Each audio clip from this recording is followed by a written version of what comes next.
So when did you know that you wanted to tell stories and be a director? Dude, as a kid, all right, in our library in our town, I was in the first grade. No, I was in first grade it was, and I wanted to get a library card.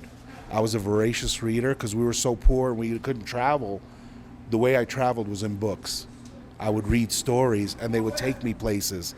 So I wanted to get a library card. They said you had to be in the second grade to get a library card. So I wanted a library card so bad because we couldn't afford to buy books. I went and found out the name of a second grade teacher, went back and lied to them and said, I'm in this lady's class, I need a library card. Well, I took that library card, and within the 2 years, I had read every book in the children's library. I would read 5 to 7 books a day. After 2 years, I exhausted that, and I said, I'm done with this. I need to go to the adult library. And they're like, well, you're not old enough. And I said, I could either lie again or you could just let me go because I've read everything here. And then they gave me a library card, and my love of story comes out of that. You know, it was a need to go somewhere in my mind above the reality that I was living.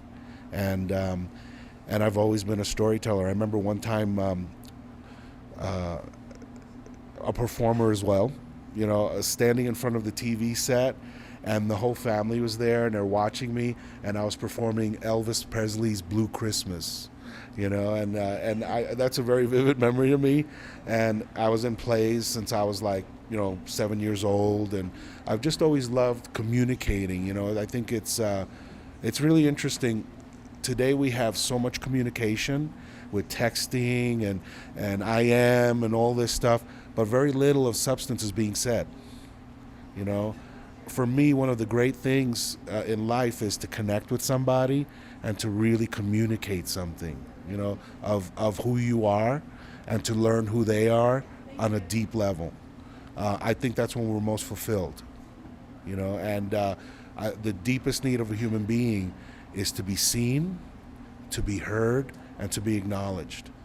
If you get that in your life from a young age, you can do anything, you know, and it's something that I don't see being addressed a lot. Okay, so you said you were very musical. Can you tell us, like, do you storytell through your music as well? Very good question. My approach to filmmaking and actually to life is musical.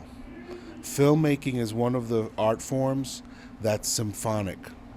That is, you have photography, you have choreography of movement of bodies in space, you have storytelling, you have set design and color and palettes of colors, you have the psychology of characters. It has so many art forms built into filmmaking. So a symphony takes all of these things, all of these elements, and weaves them together to create an effect that's greater than the sum of its parts, right? So that's the concept of synchronicity, or synergy, actually, right? So synergy is when you put all of these things together and it creates something that you never expected by looking at the parts. My approach to filmmaking is the same. I'm a very intuitive filmmaker. I have to feel it. I can't tell you a lot of times what it's like, what it actually looks like, but I know when it's right. And so my approach is musical in that I approach it like music. Music has, if you look at a symphony, it has a theme that is replayed, like Beethoven's ninth is dun dun dun dun, right? And that dun dun dun dun gets played out throughout this whole symphony in many variations. Truly great storytelling is about a theme, and that theme gets played out. You have a character who is struggling with something or has a deep need, and they have something they want. And then that theme is played out through the course of the story until they either achieve it and achieve a catharsis and they change into something else, or they don't, and then it's a tragedy. So my approach to filmmaking is completely musical because I look at it like rhythm, and I look at it like melody, and then there's a bass line, and then there's this kind of symphonic effect where this theme is being played out in different ways. That's awesome. Yeah, and I would encourage filmmakers not to be linear, because the power of filmmaking is in finding those currents and those rhythms within the basic structure of a film, which is a scene.